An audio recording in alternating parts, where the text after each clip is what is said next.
Third Eye at Last presents Roswell Reports, Volume 1. National Archives and Records Administration, Department of Defense, Department of the Air Force, Office of the Secretary, Office of the Administrative Assistant, Office of the Deputy for Security and Special Investigative Programs, Research Declassification Team, 1987. This film, written and produced by Captain James MacAndrew, was produced to accompany the U.S. Air Force 1997 publication of the Roswell Report. Case closed. Made possible by a donation from publicresource.org. Chapter 2. An event, popularly known as the Roswell Incident, has recently been the subject of intense interest by both the media. The eyewitness reports of military units that always seem to arrive shortly after the alleged crash of a flying saucer were actually accurate descriptions of Air Force personnel engaged in high-altitude balloon and anthropomorphic dummy recovery operations. Since 1947, Air Force atmospheric research organizations at Holloman Air Force Base, New Mexico, have launched and recovered approximately 2,500 high-altitude balloons, many in the same areas of New Mexico where the Roswell incident allegedly occurred. Additionally, the equipment, vehicles, and procedures used by the Holloman Air Force Base Balloon Branch, the unit that conducted most of the launches, are the same as that described by the reputed witnesses who claimed they saw the recovery of the flying saucer and alien crew. These huge Air Force high-altitude balloons, launched by the Holloman Balloon Branch, carried aloft a wide range of sophisticated and, from most perspectives, odd-looking devices. Much of this equipment was experimental and represented for that era the latest in space-age technologies. Payloads ranged from simple radio transmitters to sophisticated satellite components and NASA space probes.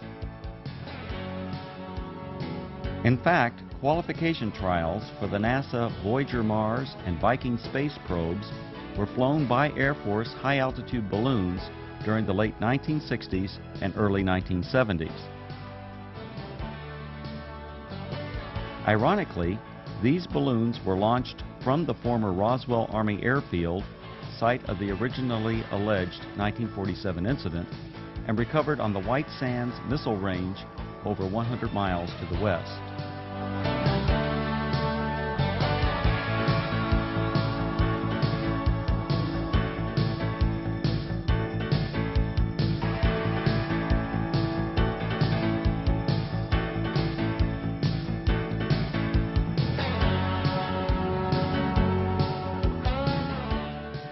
Recovering the balloon payloads was essential for accomplishing the scientific objectives of the high-altitude balloon program. The primary high-altitude balloon recovery areas were and still are located at predetermined sites throughout Arizona, West Texas, and New Mexico, including the area surrounding Roswell. To retrieve the equipment many miles from Holloman Air Force Base, recovery personnel operated a variety of aircraft and vehicles. The exact vehicles described by the witnesses as having been present at the crashed flying saucer sites. To expedite these operations, the recovery crews tracked the balloons optically, electronically, and from aircraft which directed ground vehicles to the impact areas.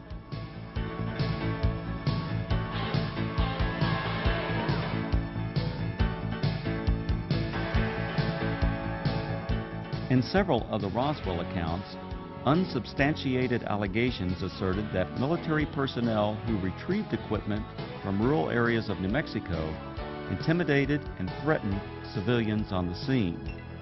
On the contrary, Balloon Branch personnel enjoyed good relations with the local community and often solicited their assistance following a balloon or payload landing. In the course of their activities, recovery personnel rented or borrowed tractors, bulldozers, snowmobiles, and even pack mules from local residents. The payloads, parachutes, balloons, and circling chase aircraft often draw crowds of curious onlookers from the local community. In fact, so many civilians are often present at balloon or payload landing sites, the scenes were once described by balloon branch personnel as being like the circus coming to town.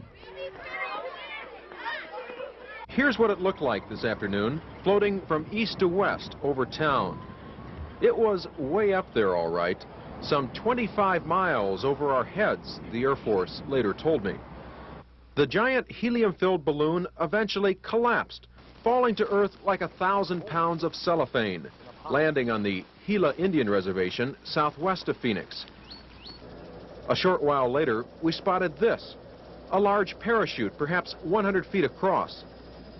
Dangling beneath it was some sort of a silver box that made a rather hard landing. This is what had been attached to that balloon, we would later find out. There were no markings on it, no way at all of telling what it was. Then the Air Force pulled up. Excuse me, we don't mean to be too nosy, but about 1 million people in Phoenix are dying to know. What is it? What is it? Yeah. This is a scientific payload that was launched from Holloman Air Force Base in New Mexico. How far are we? About 400 miles? Okay, it went up to approximately 125,000 feet in the air, carried aloft by an 11 million cubic foot balloon. So there you have it, an Air Force experiment to gather information on gases in the upper atmosphere. Thank goodness it was one of ours. Len Clements, News Center 10. In addition to high-altitude balloons, the Holloman Balloon Branch also launched low-altitude tethered balloons. These tethered balloons may have inspired at least one account of an alien craft associated with the Roswell incident. In a popular book, the authors present a drawing of a crashed spaceship, allegedly given to them by an anonymous witness. When this drawing is compared to a photograph of an experimental tethered balloon flown at Holloman Air Force Base in March 1965, the similarities are undeniable.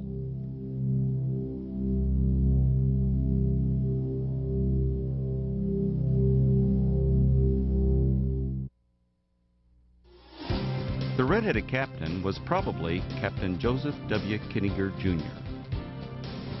Captain Kittinger served as the project officer or pilot in all three of the Air Force's manned high-altitude balloon projects, Man High, Excelsior, and Stargazer. Captain Kittinger was present at many balloon and dummy launch and recovery sites throughout the southwest United States during the 1950s and early 1960s. However, other than the allegations made by UFO proponents, there is no evidence of any kind that Kittinger confronted or threatened civilians. Colonel Kittinger's achievements as an Air Force test pilot are legendary. He has the standing world record parachute jump from nearly 20 miles.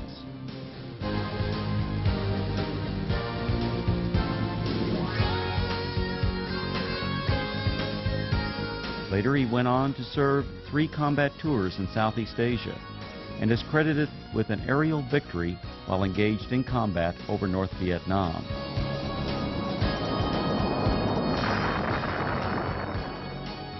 After over 480 combat missions, Colonel Kittinger was shot down over North Vietnam and spent 10 months as a prisoner of war in the infamous Hanoi Hilton before being repatriated in March 1973.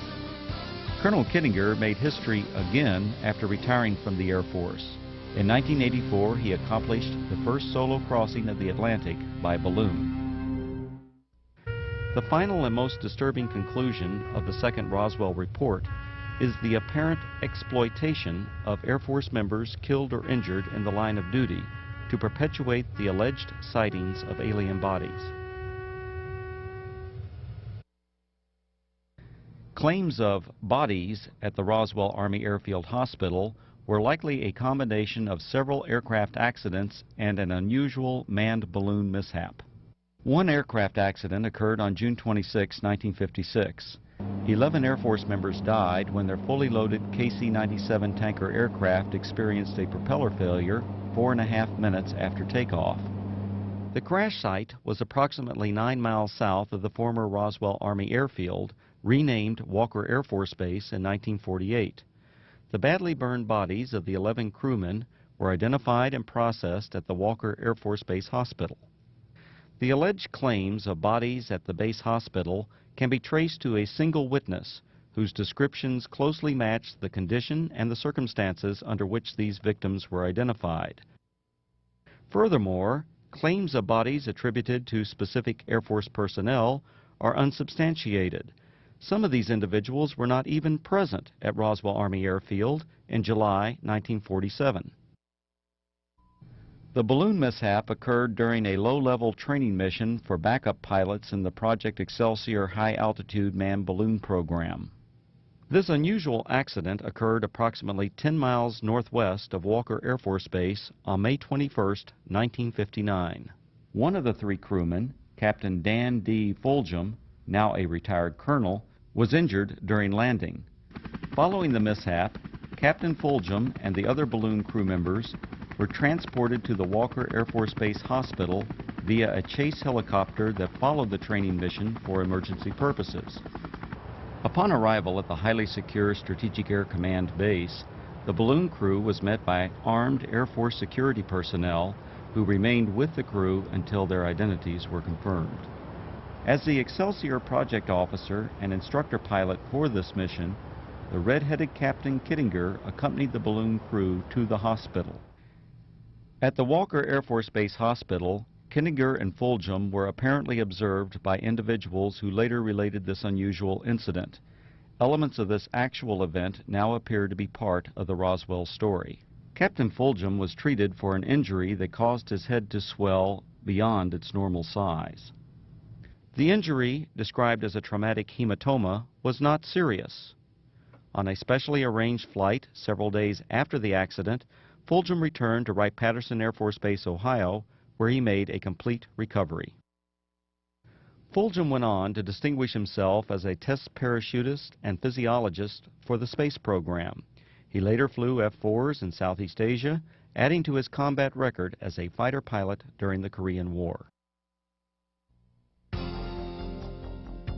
When critically examined, the Roswell incident is exposed as a conglomeration of many events, including aircraft accidents that occurred over several decades.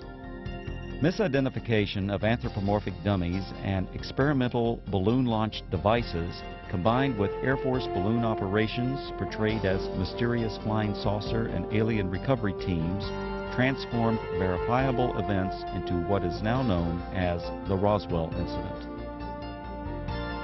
The U.S. Air Force and its predecessors have been the unsurpassed innovators in aerospace technology. Legendary Air Force leaders throughout this century have used technological advances to establish the U.S. Air Force as a premier military service.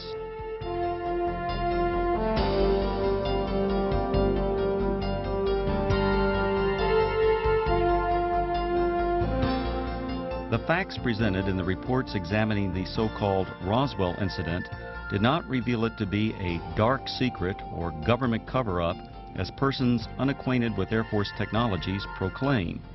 Instead, these studies identified a collection of events that exemplify the technological leadership, dedication to duty, and continuing noble sacrifices of the men and women of the United States Air Force.